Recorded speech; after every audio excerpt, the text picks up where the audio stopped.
The race for the White House, Donald Trump and Bill Clinton going head-to-head on the campaign trail overnight. The GOP frontrunner going after the former president. ABC Cecilia Vegas is here. And Cecilia, the race heating up with just, 27 days now to go for the first votes. Oh, but who's counting, Robin? Yeah, exactly. Good morning to you. All eyes on Iowa. Those caucuses, they're right around the corner. A sign that this race is hotter than ever. Take a listen to this. Bill Clinton has been in Donald Trump's direct line of fire for a few days now, but finally the former president is speaking out for the very first time. Overnight, Donald Trump stirring up this crowd of thousands with a 1-2 punch. Hillary. Let's say Hillary is president. And just a few miles away, it's kind of scary this year. Hillary Clinton's husband on his first solo campaign trip this election, taking some not so subtle jabs right back. When there is discrimination against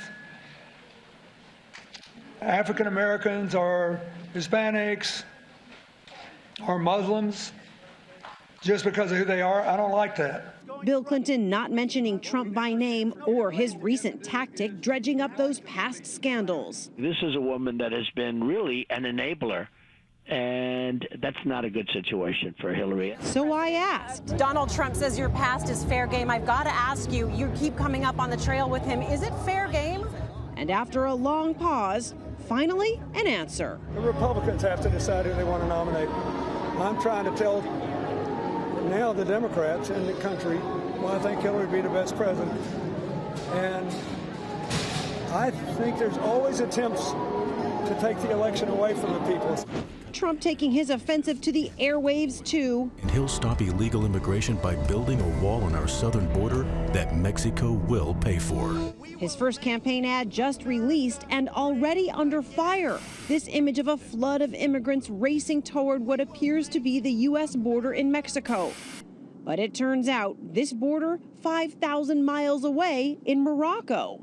Trump now on the defensive. That was just video footage. It's just display of what our country is going to look like. We're like a third world country. We're a dumping ground. So you can just take it any way you want. For her part, Hillary Clinton trying to stay above the fray with a new Donald Trump strategy in the new year. I've adopted a New Year's resolution.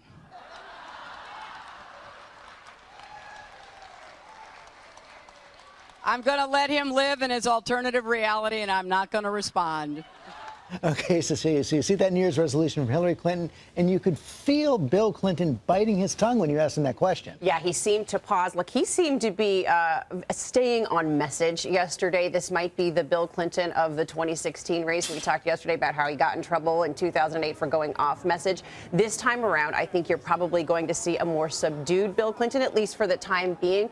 The words that are being used this morning is that he very much knows his role this time around, that he is, in fact, the supporting actor if she is the star of this show. Okay, let's talk about that now with Matthew Dowd, our political analyst. And Matthew, you think actually that Hillary should make another New Year's resolution not to use Bill Clinton that much? Yeah, I think she should actually leave Bill Clinton at home in the course of this. One, we all know he's popular. The problem is he reinforces with the voters that she is part of the past. Even if you like that past, it's part of the past, and voters always want the future. The other thing I think is this helps Donald Trump in the Republican primary. It helps him because Hillary Clinton is despised by Republican voters, and it's a bank shot through Bill to get to Hillary. That's why I think in the end, in the short term, this helps Donald Trump. So he's attacking Bill Clinton. Meanwhile, you see all these other Republican candidates in this final 4 weeks until the Iowa caucuses really starting to attack each other.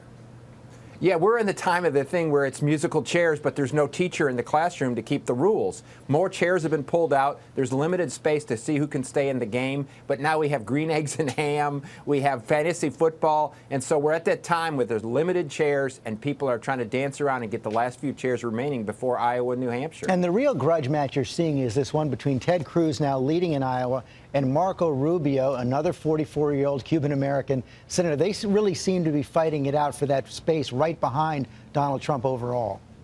Yeah, I mean, Donald Trump is still the dominant character in this race, but somebody needs to be second or somebody needs to be third in the course of this race. And you have two brand new senators going at it, as you say, in the course of this. And I think it's only going to get more and more heated as we get closer to Iowa and as we leave Iowa into New Hampshire and the other states along the way. This is going to be a very heated race between the two of them. No question about that. Matthew Dowd, Cecilia Vega, thanks very much.